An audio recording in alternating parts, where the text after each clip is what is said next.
Bab 541. Zhao Zuoyue berjuang untuk bangun saat ini, membenci dua orang idiot ini di dalam hatinya. Aku tidak menyangka mereka berani menggoda saat ini, betapa tidak tahu malunya ini. Apakah Anda menganggap diri Anda serius? Dia telah mengumpulkan energi negatif yang tak terhitung jumlahnya, dan ketika dia melihat bahwa dia akan pingsan, dia datang ke Zhang Juan untuk berbicara dengannya dan mencari kenyamanan. Tak disangka, sebelum sampai di rumah Zhang Juan, ia diejek dan ditendang oleh sopir taksi hingga beberapa kali dipaksa bersujud. Hal ini membuat suasana hatinya hampir hancur. Namun dia tidak menyangka akan ada bom yang lebih besar di belakangnya. Dia tidak menyangka wanita yang dicintainya akan mengkhianatinya. Ketika dia memikirkan hal ini, dia menjadi sangat gila. Sekarang dia tidak lagi memikirkannya, apa yang harus dia lakukan dengan pinjaman riba 500.000. Jangan memikirkan apa yang harus kamu lakukan jika kamu dipukuli atau dihina hari ini.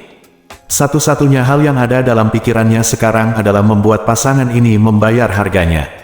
Jadi dia merangkak ke dapur untuk mengambil pisau tajam untuk menghilangkan tulang, dan bersiap untuk membunuh pasangan itu. Pada saat ini, pria gendut bernama Liu juga telah mengenakan celananya dan keluar dari kamar tidur. Yang ingin dia lakukan adalah segera mengeluarkan Zhao Zuo sialan itu. Ketika dia sampai di depan pintu, dia menemukan bahwa Zhao Zuoyue telah menghilang. Dia mengira anak laki-laki itu mungkin melarikan diri karena marah. Dia hendak kembali dan berbicara dengan Zhang Juan ketika dia tiba-tiba merasakan sakit yang menusuk di punggungnya. Saat ini, Zhao Zuoyue telah memasukkan pisau tajam ke punggungnya. Kemudian Zhao Zuoyue mengeluarkan pisaunya, mendorong pria gemuk itu ke tanah, dan bergegas ke kamar tidur. Di kamar tidur saat ini, Zhang Juan tidak mengenakan pakaian, tetapi sedang berbaring di tempat tidur menunggu pria gemuk bernama Liu kembali. Bagaimanapun, keduanya tiba-tiba diganggu oleh Zhao Zuoyue sebelum mereka selesai. Dia masih menunggu kekasihnya mengusir Zhao Zuoyue sebelum kembali untuk melanjutkan bersamanya. Tapi dia tidak pernah menyangka bahwa orang yang masuk saat ini ternyata adalah Zhao Zuoyue, dan Zhao Zuoyue juga memegang pisau di tangannya. Zhang Juan sangat ketakutan sehingga dia buru-buru membungkus dirinya dengan selimut dan melompat ke sudut, berkata dengan panik, "Zhao Zuoyue, apa yang akan kamu lakukan?" "Aku," Zhao Zuoyue mengertakkan gigi dan mengutuk, "kamu mengkhianatiku. Aku ingin hidupmu." Zhang Juan berkata dengan dingin, "Saya beritahu Anda untuk tidak bertindak sembarangan. Jika ada yang salah dengan saya, polisi tidak akan membiarkan Anda pergi." Zhao Zuoyue tersenyum sedih, "Hidupku telah hancur. Aku mengandalkanmu untuk memberiku kesempatan terakhir untuk mendapatkan cahaya. Kaulah yang benar-benar mendorongku ke jurang yang dalam." Setelah itu, Zhao Zuoyue mengertakkan gigi dan berkata, "Jika kamu menghancurkanku sepenuhnya, maka aku akan menghancurkanmu sepenuhnya sebelum aku dihancurkan." Zhang Juan sangat ketakutan sehingga dia tahu ekspresi Zhao Zuo bukanlah lelucon baginya. Jadi, dia buru-buru berteriak, Saudara Liu, cepat selamatkan saya, Saudara Liu." Zhao Zuoyue berkata sambil tersenyum kejam, "Kakakmu Liu telah ditikam sampai mati olehku, sekarang giliranmu." Baru kemudian Zhang Juan melihat bahwa pisau tajam di tangannya sebenarnya penuh dengan darah. Dia hampir pingsan. Dia menangis dan berkata kepada Zhao Zuo, "Maafkan aku. Aku benar-benar tidak bermaksud mengkhianatimu. Kamu sangat mencintaiku, apakah kamu bersedia menyakitiku?" Zhao Zuoyue mencibir dan berkata, "Maaf, aku tidak mencintaimu lagi. Aku bahkan tidak mencintai diriku sendiri sekarang, dan aku bahkan tidak mencintai dunia. Jadi, aku harus membuatmu membayar harganya dan membiarkan kamu tahu bahwa penindasan siapapun bisa melakukannya. Jangan menindas orang jujur." Setelah mengatakan itu, Zhao Zuoyue bergegas mendekatinya dengan cepat. Zhang Juan berteriak putus asa, tapi kemudian teriakannya berhenti tiba-tiba. Pisau tajam di tangan Zhao Zuoyue telah dimasukkan ke dalam hatinya. Melihat ekspresi mati Zhang Juan, Zhao Zuoyue tertegun sekitar 5 menit. 5 menit kemudian, dia mengeluarkan ponselnya dan memutar nomor 110. "Halo, saya ingin menyerah." Pihak lain buru-buru bertanya, "Ada apa denganmu? Mengapa kamu ingin menyerah?" Zhao Zuoyue berkata tanpa ekspresi, "Saya baru saja membunuh seseorang." Begitu pihak lain mendengar ini, dia berseru dan bertanya, "Di mana kamu sekarang? Apakah ada yang mati?" "Mati." Zhao Zuoyue menatap Zhang Juan lagi, dan kemudian perlahan melaporkan kematian keluarga Zhang Juan. 10 menit kemudian, 2 mobil polisi dan 120 ambulans tiba di depan pintu rumah Zhang Juan hampir pada waktu yang bersamaan. Polisi bergegas masuk bersama dokter tersebut, mula-mula mengendalikan Zhao Zuoyue, memborgolnya, dan kemudian meminta dokter untuk memeriksa kedua korban. Dokter dengan cepat menyimpulkan bahwa kedua korban telah meninggal. Polisi segera membawa Zhao Zuoyue ke dalam mobil polisi dan secara resmi menangkapnya. Zhao Zuoyue, yang sedang duduk di dalam mobil polisi, terlihat sangat tenang. Dia tahu bahwa hidupnya telah hancur, dan tidak peduli apakah dia hidup atau mati. Meski ekspresinya sangat tenang, ia tetap merasakan sakit di hatinya. Saya telah menderita sepanjang hidup saya, dan saya telah mencintai banyak orang dengan harga diri rendah, tetapi tidak ada yang benar-benar mencintai saya. Ia pernah mengira bahwa Zhang Juan adalah satu-satunya orang di dunia yang mencintainya. Mengapa? Dia sangat ingin menabung untuk memberikan cukup uang kepada calon ibu mertuanya sebagai hadiah dan menikahi Zhang Juan sebagai istrinya.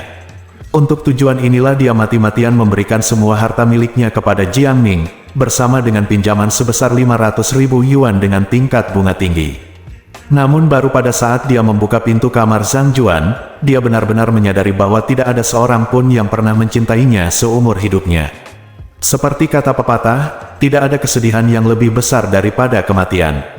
Sekarang hati Zhao Zuoyue sudah mati total. Saat ini, Ye Chen baru saja tiba di rumah. Ketika Xiao Churan melihatnya kembali, dia buru-buru bertanya, apakah kamu keluar pagi ini untuk mencari anak di panti asuhan? Ye Chen bertanya dengan rasa ingin tahu, bagaimana kamu tahu? Xiao Churan berkata, itu telah tersebar di seluruh internet. Ketika saya melihat beritanya, saya tahu bahwa inilah alasan Anda keluar. Ye Chen mengangguk dan berkata, saya juga mengatur beberapa teman untuk mencari mereka, tetapi tanpa diduga, seseorang misterius mengirim semua anak kembali. Itu benar-benar alarm palsu. Alasan mengapa dia mengatakan ini adalah karena dia takut istrinya akan berpikir terlalu banyak. Jika dia mengira dialah dalam semua ini, dia mungkin punya masalah dengannya. Lagi pula, meskipun dia tidak membunuh siapapun dengan tangannya sendiri hari ini, dia memerintahkan bawahannya dan membunuh banyak sampah. Memikirkan hal ini, Ye Chen memandang Xiao Churan, dengan sengaja mencoba menguji nada dan sikapnya, jadi dia berkata, saya juga menonton videonya hari ini. Sangat menakutkan, begitu banyak orang yang meninggal. Xiao Churan mengangguk dan berkata, agak menakutkan, tapi melihat para bajingan dari geng pengemis itu dihukum, aku merasa cukup lega karena aku melihat banyak postingan di internet yang mengungkap apa yang dilakukan geng pengemis. Sungguh buruk membantu orang-orang, mereka telah menyakiti begitu banyak anak-anak, sungguh tidak sayang untuk mati. Ye Chen mengangguk setuju. Alasan mengapa dia meminta anak buah Chen Zekai untuk menangani geng pengemis dan pedagang manusia adalah karena mereka pantas mati. Pada saat ini, Ye Chen tiba-tiba menerima pesan pus, kota ini baru saja menyelesaikan kasus pembunuhan yang disengaja, dan tersangkanya telah ditangkap di tempat pada saat ini. Seseorang di grup WeChat panti asuhan mengatakan semua anggota, sesuatu terjadi pada Zhao Zuoyu, dia melakukan pembunuhan dan ditangkap oleh polisi, beritanya telah disiarkan. Bab 542, baru saat itulah Ye Chen menyadari bahwa berita tadi adalah tentang Zhao Zuoyu. Grup panti kesejahteraan WeChat diledakkan sepenuhnya hari ini. Semua orang tidak bisa membayangkan kalau kemarin kami makan malam bersama, tapi hari ini 2 orang teman panti asuhan meninggal. Orang pertama yang meninggal adalah Jiang Ming. Semua orang tahu apa yang telah dia lakukan, jadi mereka semua merasa kematiannya lebih dari cukup. Namun tidak ada yang menyangka bahwa Zhao Zuozu, yang selalu suka memanfaatkan orang lain, akan menjadi seorang pembunuh. Dan yang dia bunuh sebenarnya adalah pacarnya dan kekasih pacarnya. Li Xiaofen memposting emoji menangis di grup dan berkata, mengapa Zhao Zuoyu begitu sulit untuk dipikirkan. Bahkan jika pacarnya mengkhianatinya, dia seharusnya tidak melakukan tindakan ekstrim seperti itu. Orang lain berkata, hei, meskipun saya biasanya membenci Zhao Zuoyu, saya merasa sangat kasihan padanya sekarang.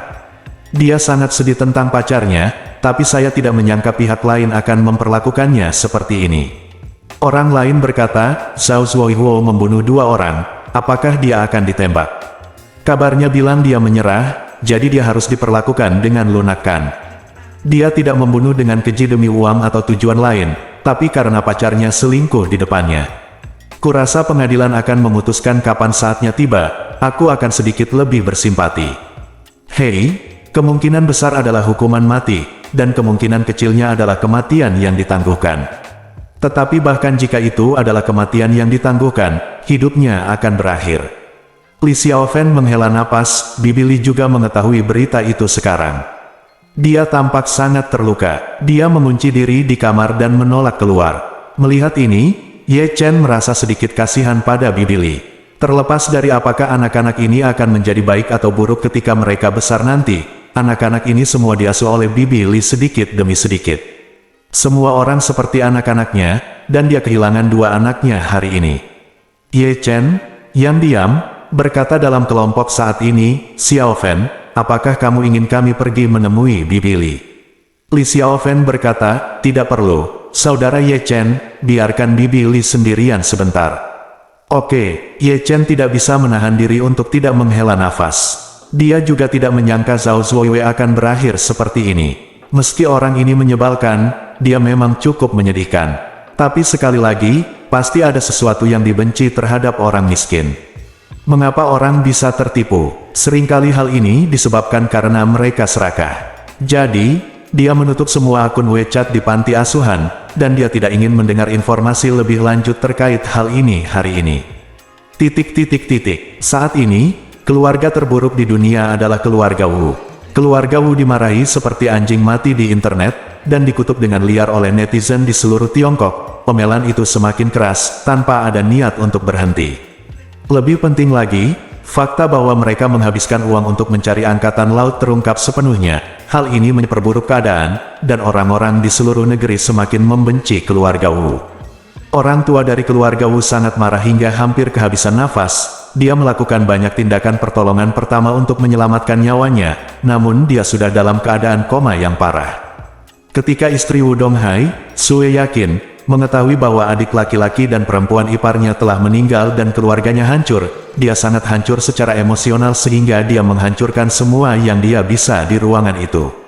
Wu Donghai tidak punya waktu untuk mengurus Sue Yakin saat ini. Alih-alih merasa kasihan pada Sue Yakin yang sedang hancur emosinya, dia malah membencinya. Karena jika bukan karena dia, jika bukan karena kakak laki-lakinya, bagaimana mungkin keluarga Wu bisa menghadapi krisis kredibilitas yang begitu besar? Tidak masalah jika Sue Nanshan sialan ini mati, kemungkinan besar akan menyebabkan keluarga Wu kehilangan lebih dari setengah asetnya. Jika demikian, keluarga Wu tidak lagi bisa menjadi keluarga pertama di Jiangnan.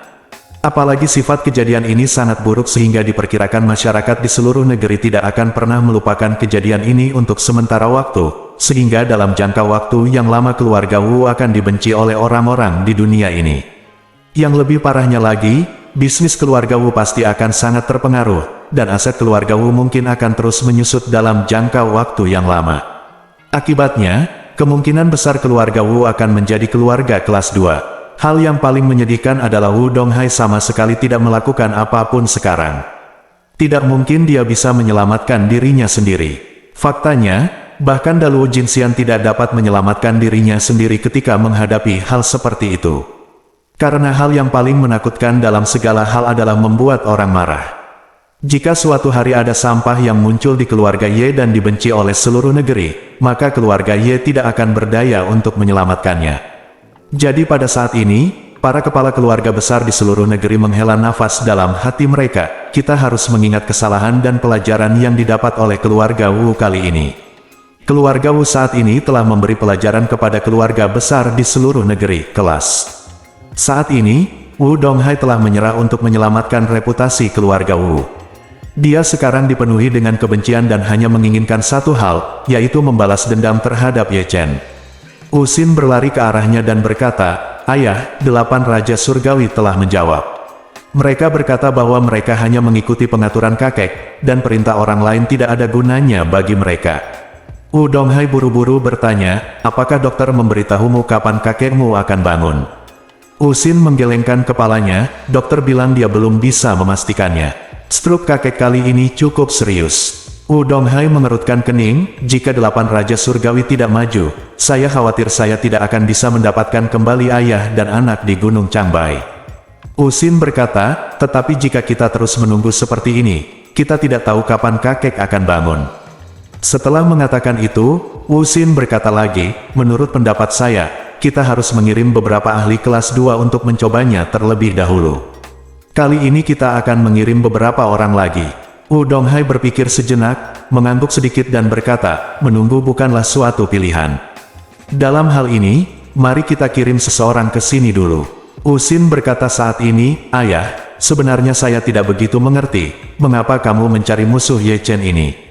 Menurut pendapat saya, orang-orang ini bodoh, bagaimana saya bisa mengharapkan mereka membunuh Ye Chen?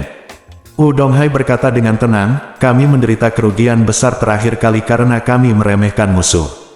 Kali ini, kami perlu menstabilkan diri kami sendiri terlebih dahulu, mengamati situasi sebentar, dan menemukan umpan meriam untuk membantu kami menguji situasi. Karena itu, Wu Donghai menambahkan, saat kedua pasukan bertempur, kita tidak boleh mengekspos kekuatan utama kita terlebih dahulu. Sebaliknya, kita harus mencari umpan meriam dan pergi ke posisi lawan untuk mengujinya terlebih dahulu. Begitu lawan melepaskan tembakan, kita akan bisa menemukan titik daya tembak lawan. Ujung-ujungnya di mana, lalu kita bisa menghilangkan titik daya tembak lawan, sehingga jika tentara terus maju pasti lawan akan mati.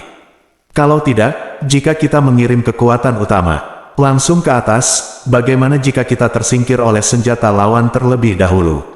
Bukankah kita akan dibawa pergi dalam satu gelombang? Wu Xin mengangguk dengan sikap terpelajar, ayah, saya mengerti maksud Anda.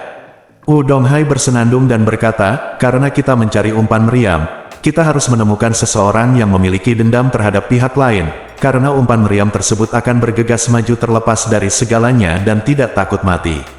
Ayah dan anak di Changbai Mountain, seluruh anggota keluarga Xiao, Qian Hongyan yang dikirim ke tambang batu bara hitam, Xiao Yiqian yang tidak dapat berbuat apa-apa, dan bahkan mereka yang pernah ditampar wajahnya oleh Ye Chen di masa lalu, semuanya adalah kandidat yang sempurna untuk meriam, makanan ternak.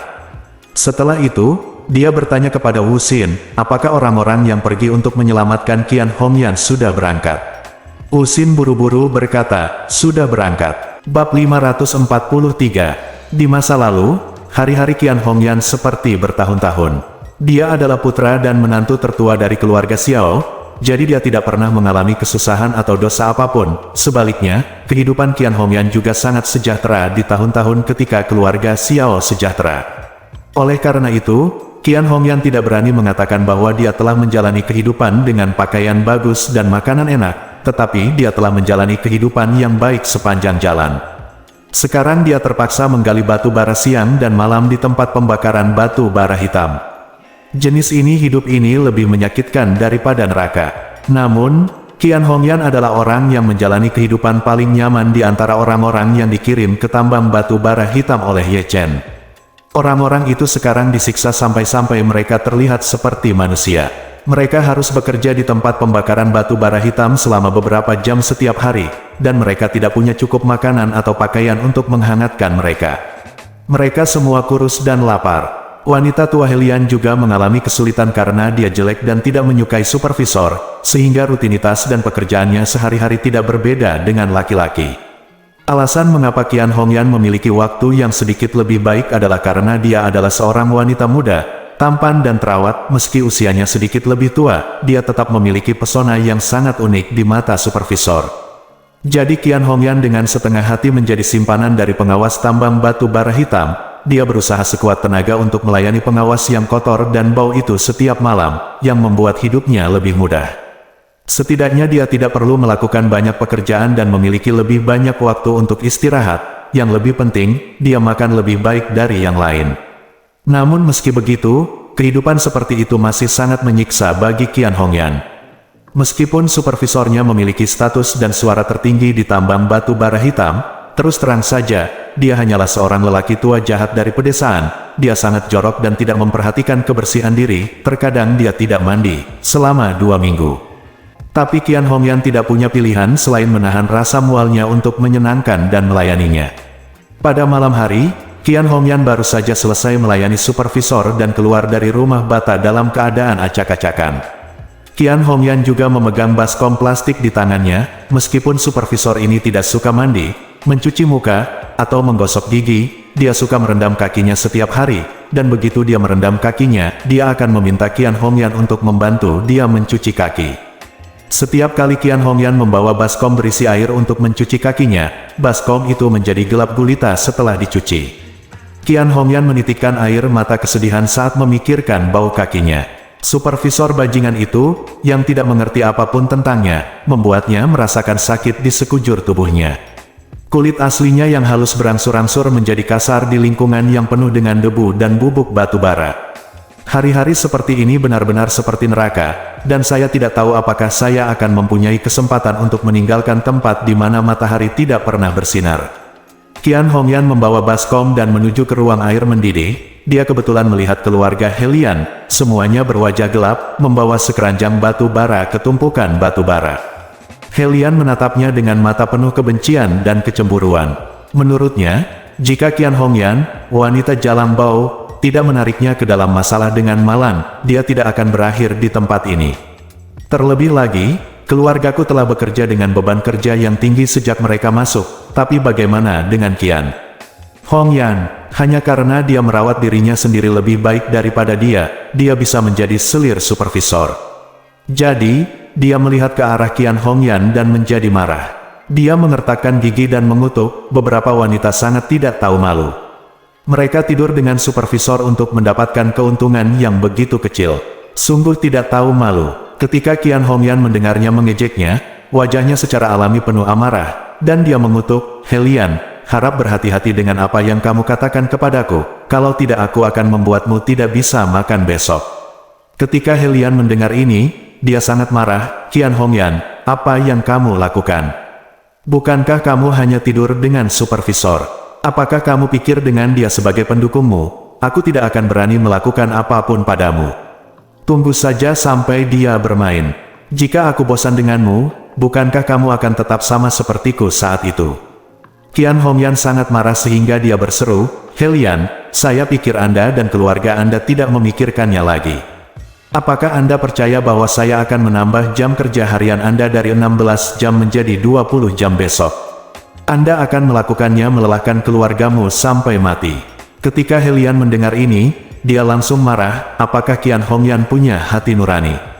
Karena kamu, seluruh keluargaku berakhir seperti ini. Bukan saja kamu tidak merasa bersalah, kamu bahkan memberitahuku, ayolah. Kamu adalah bukan manusia. Qian Hongyan berkata dengan dingin, jangan membohongi saya di sini. Anda hanya setuju bekerja sama dengan saya demi uang. Jika Anda ingin menghasilkan uang ini, Anda harus menanggung risiko di baliknya. Mengapa Anda harus mengandalkan saya?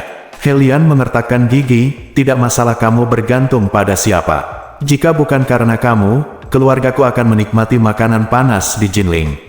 Bagaimana mereka bisa menderita ini? Qian Hongyan berkata dengan nada menghina, ini membuktikan bahwa kamu tidak memiliki kehidupan yang bahagia. Kamu ditakdirkan untuk tinggal di tambang batu bara kecil ini selama sisa hidupmu.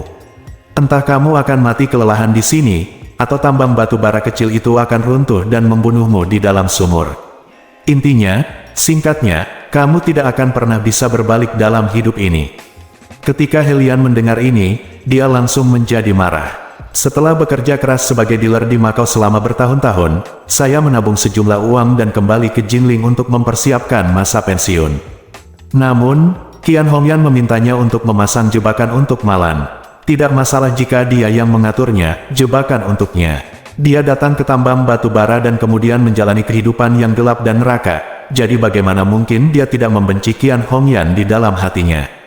Sekarang mendengar apa yang dikatakan Qian Hongyan, dia sangat marah. Saya merasa otak saya mati rasa untuk beberapa saat, jadi saya dengan santai mengambil segenggam kait besi di tanah, yang khusus digunakan untuk menarik batu bara, dan melambaikannya ke arah Qian Hongyan.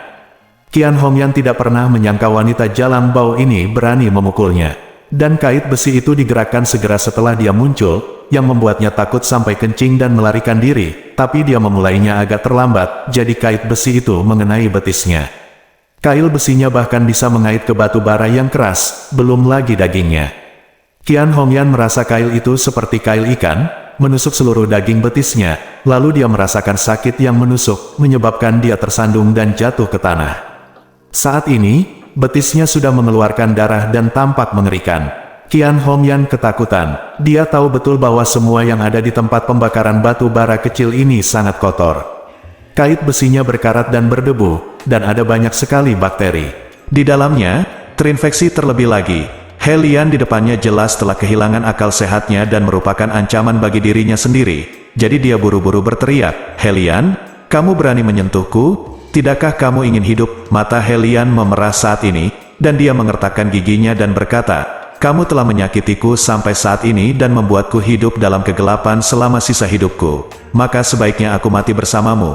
Setelah itu, dia mencabut kait besi dari betisnya dengan kekuatan yang kuat, lalu mengaitkannya ke wajahnya. Bab 544. Qian Hongyan sangat ketakutan hingga dia berguling beberapa kali di tanah, takut kait besi itu akan benar-benar mengenai wajahnya.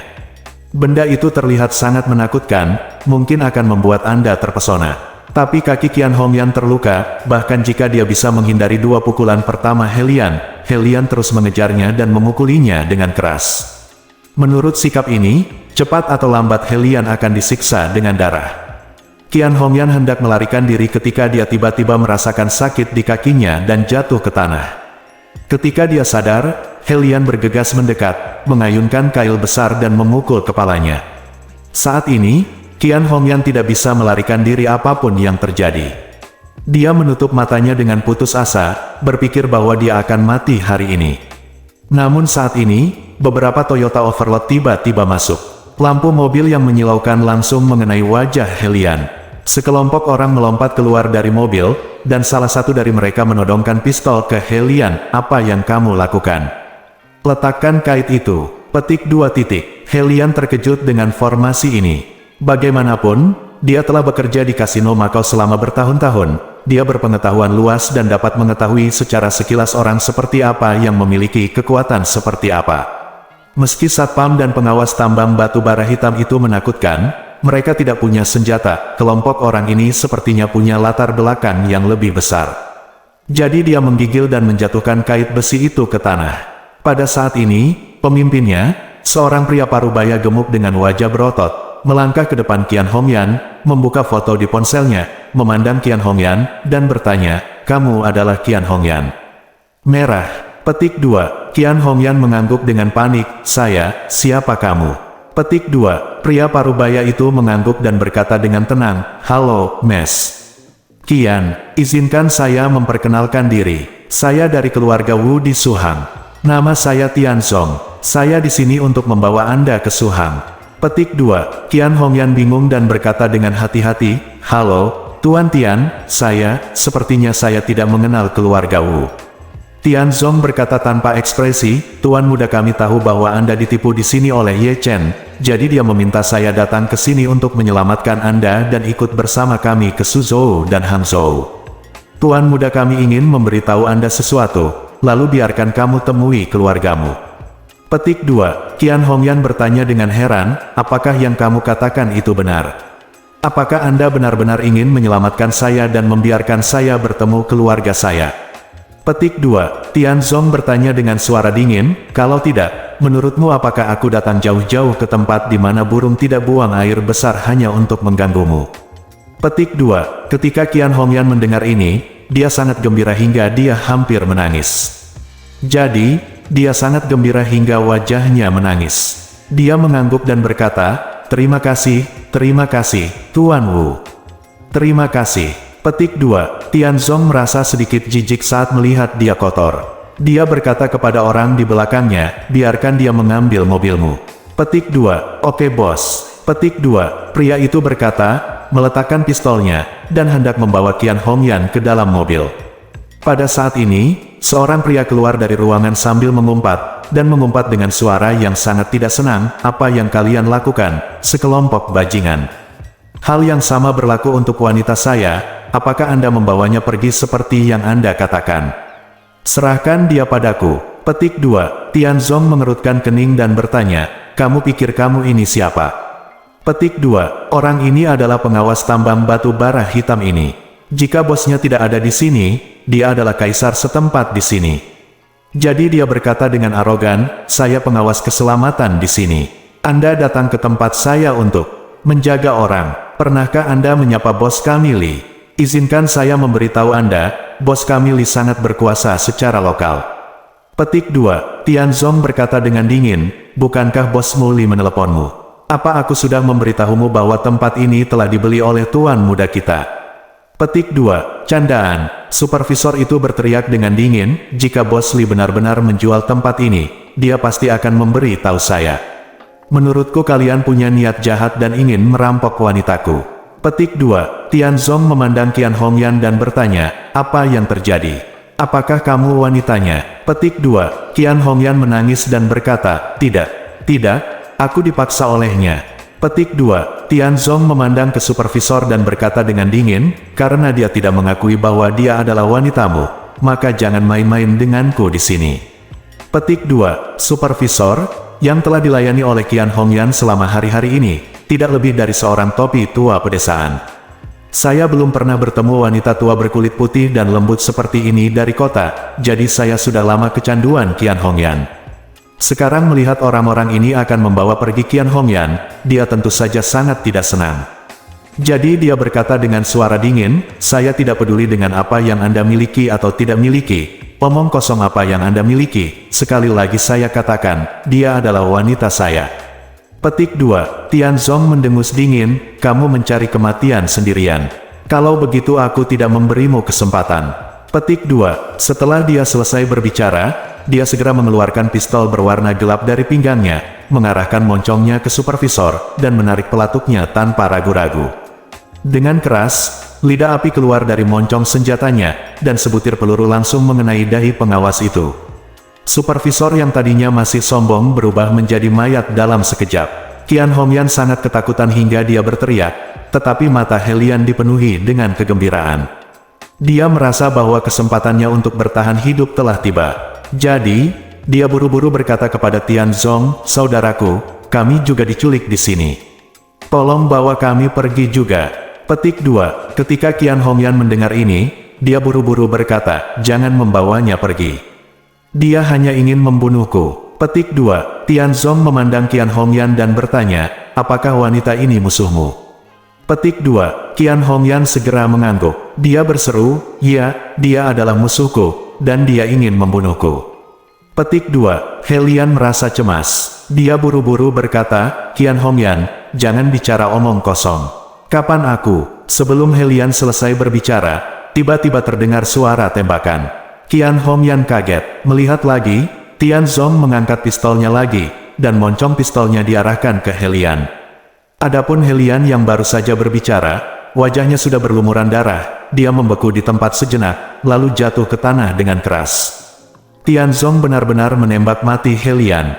Qian Hongyan tidak menyangka Tianzong akan membunuh dua orang dalam sekejap mata, dan dia sangat ketakutan hingga seluruh tubuhnya gemetar.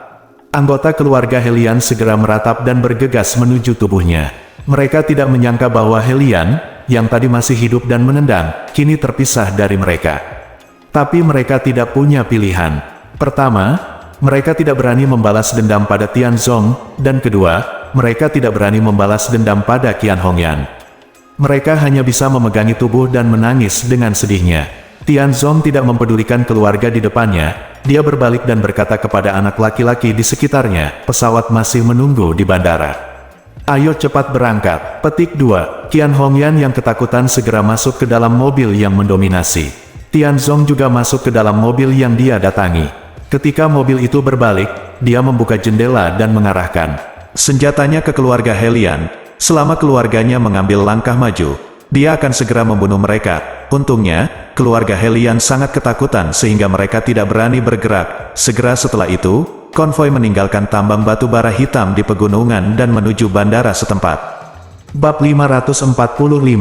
Tempat pembakaran batu bara hitam tempat Qian Hongyan bekerja terletak di Provinsi Jin di barat laut Tiongkok, yang merupakan provinsi yang kaya akan cuka matang dan sumber batu bara. Tempat ini berjarak 1 atau 2.000 km dari Suzhou dan Hangzhou di Tenggara. Jika ingin berkendara langsung pulang, setidaknya memakan waktu sehari semalam. Tuan muda Wu Xin sedang terburu-buru, jadi dia langsung mengirim jet pribadi keluarga Wu ke sana. Konvoi tersebut memakan waktu hampir 3 jam. Kami baru saja berkendara keluar dari pegunungan dalam dan hutan tua dan tiba di bandara setempat. Saat ini, pesawat Gulfstream milik keluarga Wu sedang diparkir di landasan bandara.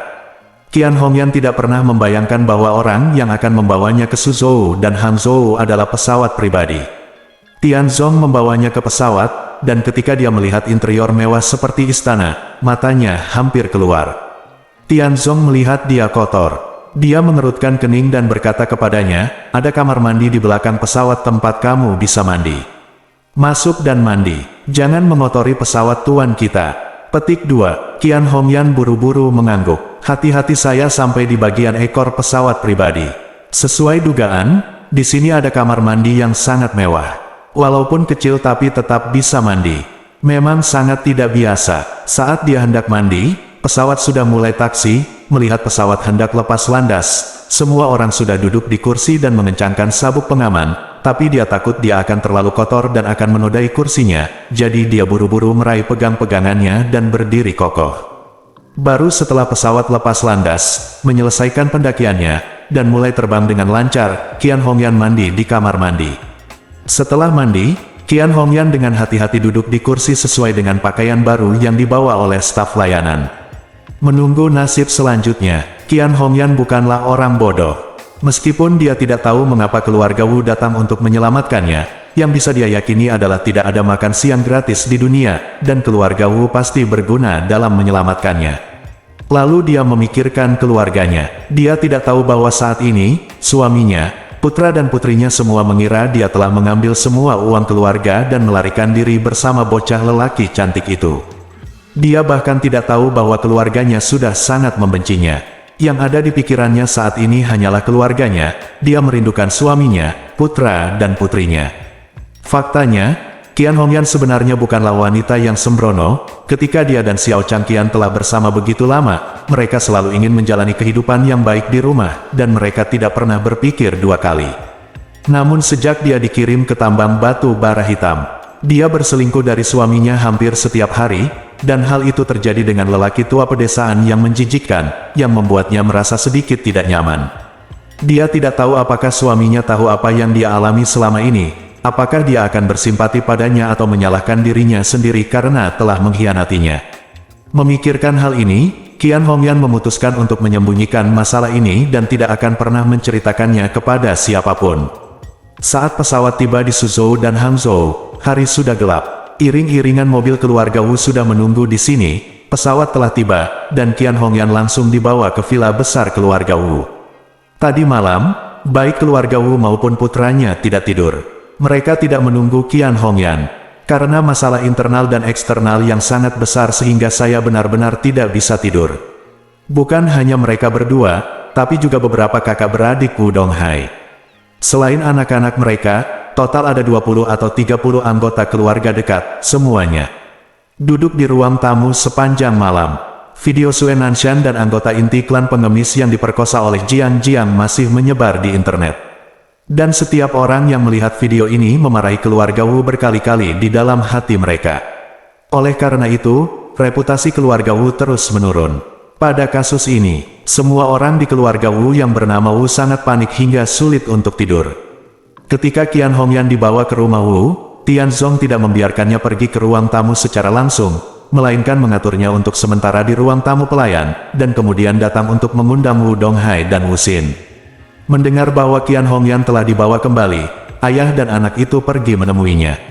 Segera setelah kami bertemu, tanpa mengucapkan sepatah kata pun, Qian Hongyan berlutut di tanah dan bersujud kepada mereka, berterima kasih atas anugerah penyelamatan hidup mereka. Wu Xin berkata tanpa ekspresi, "Qian Hongyan, kami menyelamatkanmu bukan karena kami bersimpati padamu, tapi karena kami ingin kamu melakukan sesuatu untuk kami." Petik 2. Qian Hongyan bertanya dengan tergesa-gesa, "Katakan saja padaku." Petik 2. Wu Xin mengertakkan gigi dan berkata, "Aku tahu kamu memiliki dendam terhadap Ye Chen, dan aku juga memiliki dendam terhadap Ye Chen, dan ini adalah perseteruan hidup dan mati. Aku hanya ingin bertanya padamu, apakah kamu mau membalas dendam pada Ye Chen?" Petik 2. Qian Hongyan berseru dengan marah, "Ye Chen sialan itu hampir membunuhku dan membuatku sangat menderita. Aku sudah lama ingin memotongnya menjadi beberapa bagian." Petik 2. Wu Xin mengangguk puas dan berkata, "Itu bagus. Dalam hal ini, saya akan membiarkan Anda kembali ke Jinling. Misi Anda adalah melakukan apa saja untuk membalas dendam pada keluarga Ye Chen. Betapa kuatnya, betapa kuatnya. Petik 2, Qian Hongyan setuju tanpa ragu-ragu. Bahkan jika Wu Xin tidak mengatakan apa-apa, begitu dia memiliki kesempatan untuk kembali, dia pasti akan membalas dendam pada Ye Chen. Setelah setuju, Qian Hongyan tidak bisa menahan diri untuk tidak bertanya, ngomong-ngomong, Tuan Wu, Anda kenal suami dan anak saya. Putriku dan ibu mertuaku, bagaimana kabar mereka sekarang? Petik 2, Wu Xin mencibir, mereka berada dalam kesulitan sekarang. Ye Chen memasukkan mereka ke pusat penahanan beberapa waktu lalu dan mereka belum dibebaskan. Petik 2, ketika Qian Hongyan mendengar bahwa semua anggota keluarganya berada di pusat penahanan, dia bertanya dengan gugup, apa yang terjadi? Apakah mereka baik-baik saja? Kapan bisa keluar? Petik 2, Wu Xin berkata, alasan mengapa mereka pergi ke pusat penahanan adalah karena mereka disakiti oleh Ye Chen. Saya kira mereka sekarang sangat membenci Ye Chen. Petik 2, Qian Hongyan bertanya dengan gugup, Tuan Wu, bisakah kamu melepaskan keluargaku? Saya mohon padamu. Petik 2, Wu Xin berkata dengan tenang, tentu saja kamu boleh mengeluarkan mereka, tapi aku ingin bertanya padamu, jika aku mengeluarkan mereka, akankah mereka mendengarkanku dan melawan Ye Chen? Petik 2, Qian Hongyan mengangguk berulang kali, ya, saya akan melakukannya. Sejujurnya, seluruh keluarga kami sangat menderita di tangan Ye Chen. Petik 2, grup Xiao ibu mertuaku dijatuhkan oleh Ye Chen. Petik 2, suamiku dan aku kehilangan seluruh tabungan hidup kami karena Ye Chen.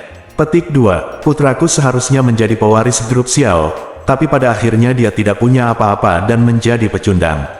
Itu semua berkat dia. Petik 2, putriku awalnya seharusnya menikah dengan keluarga Jinling Wang dan menjadi simpanan muda. Namun, setelah keluarga Wang mempermainkannya, mereka memutuskan pertunangan dengannya. Itu juga kesalahan Ye Chen sialan itu.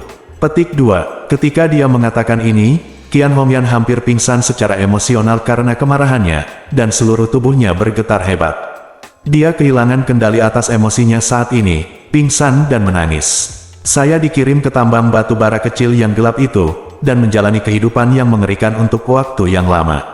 Setiap hari, hidup lebih buruk daripada kematian. Saya hampir bunuh diri beberapa kali, dan itu semua karena Ye Chen itu. Berbahaya, seluruh keluarga kami membencinya. Petik 2, Wu Xin dan ayahnya Wu Donghai saling berpandangan. Ada sorot kegembiraan di matanya. Umpan meriam yang mereka inginkan adalah orang yang memiliki musuh bebuyutan dengan Ye Chen. Keluarga Xiao semuanya adalah musuh bebuyutan Ye Chen. Selama mereka dibawa keluar dan ditempatkan di bawah pengawasan Ye Chen, mereka pasti akan membuat Ye Chen sangat tidak nyaman. Mereka adalah anggota pertama yang ideal dari resimen umpan meriam. Dengan cara ini, energi Ye Chen pasti akan sangat dibatasi, dan keluarga Wu juga akan memiliki lebih banyak kesempatan untuk memanfaatkannya. Bersambung.